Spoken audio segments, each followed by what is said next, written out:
పౌరులు చిత్రసేనుడితో ఉగ్రామడు మా పశువులను మనుషులను ఎత్తుకుపోతున్నాడు మహారాజా. వార్త విన్న చిత్రసేనుడు వెంటనే ఉగ్రామడ కోటకు బయలుదేరాడు. రాజ్యంలో పశువులను మనుషులను ఎత్తుకుపోతున్నది జ్వాలాద్వీపం నుంచి వస్తున్న భయంకర మానవులే. వాళ్ళు జ్వాలాద్వీపం నుంచి వస్తున్నారు. వాళ్ళు చాలా భయంకరులు. అక్కడి నుంచి వచ్చే మానవులు పశువులను మనుషులను పట్టుకొని తీసుకుపోతున్నారు.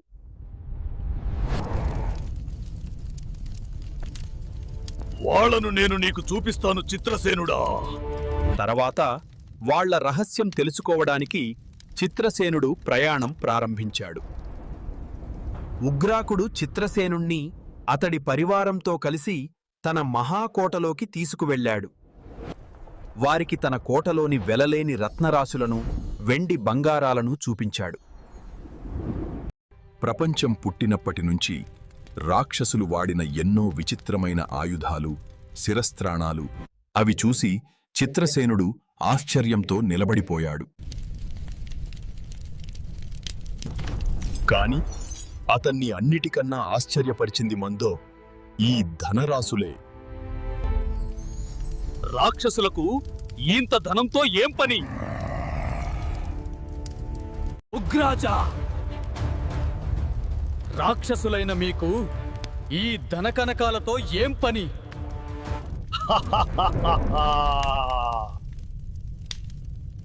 చిత్రసేనుడా, ఏనాటికైనా మా రాక్షస జాతి నాగరికులై మీలాగా వర్తక వ్యాపారాలు, వ్యవసాయ పనులు చేయవచ్చు. ఏనాటికైనా మా రాక్షస జాతి నాగరికులై మీలాగా వర్తక వ్యాపారాలు, వ్యవసాయ పనులు చేయవచ్చు. అదొక్కటే కాదు, మరో 18 ఏళ్లకు జరిగే ఒక ముఖ్య సంఘటన కోసం కూడా ఈ ధనాన్ని భద్రపరిచాను. 18 ఏళ్ల తర్వాతి సంఘటన అన్న మాట వినగానే చిత్రసేనుడికి ఏదో మోసం ఉన్నదన్న అనుమానం కలిగింది. ఈనా తన అనుమానాన్ని రాక్షసుడు పసికట్టేలా ప్రవర్తించటం మంచిది కాదు. చిత్రసేనుడు రాక్షసుడి కోటలోని అద్భుతాలన్నీ చూసే లోపల సూర్యాస్తమయం అయ్యింది. ఉగ్రాకుడు తన అతిథికి, అతడి అనుచరులకు గొప్ప విందు చేశాడు. ప్రభూ, జ్వాలాద్వీపవాసులు ఎక్కివచ్చే భయంకర పక్షి ఒకటి కుంభికుప్ప ప్రాంతంలో కనిపించింది. చిత్రసేన, మనం త్వరగా బయలుదేరటం మంచిది. జ్వాలాద్వీపం నుంచి వచ్చే ఆ భయంకర పక్షి ప్రజలను ఎత్తుకుపోతుంది. అందరూ క్షణాల మీద భోజనాలు చేసి ఉగ్రాకుడి వెంట బయలుదేరారు.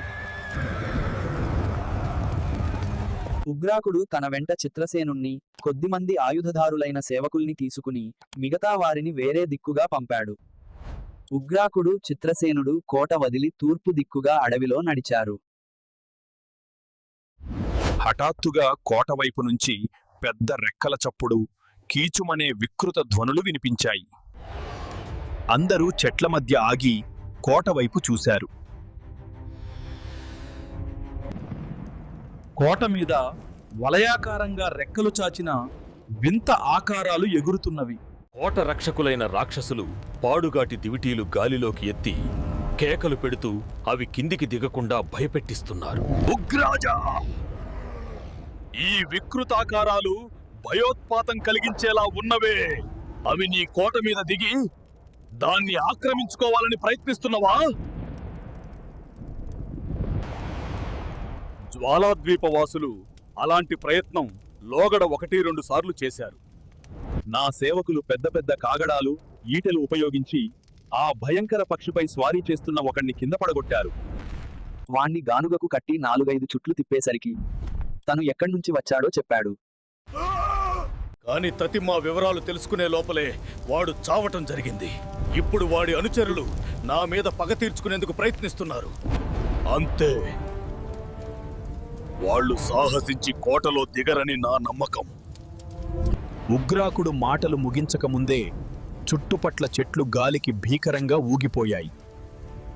ఆ వెంటనే గుండెలవిసే భీకర ధ్వనులతో 2 పక్షులు ఆకాశం నుంచి కిందికి దూసుకొచ్చాయి.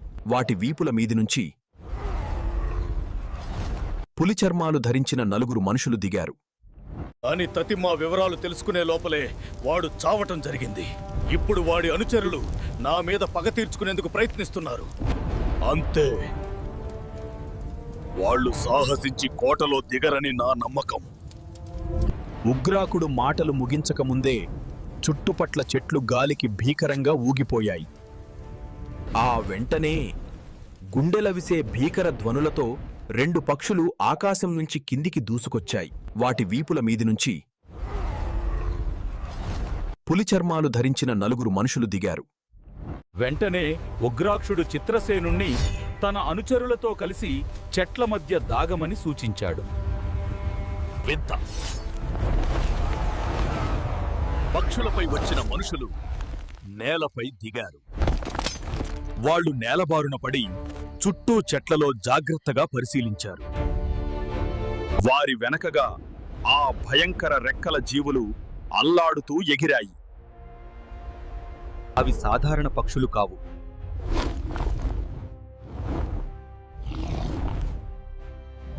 వాటి ముక్కులు దాదాపు 3 అడుగుల పొడవున్నవి. వాటి నోళ్లలో పులికోరల్లాంటి భయంకర పళ్ళు ఉన్నాయి.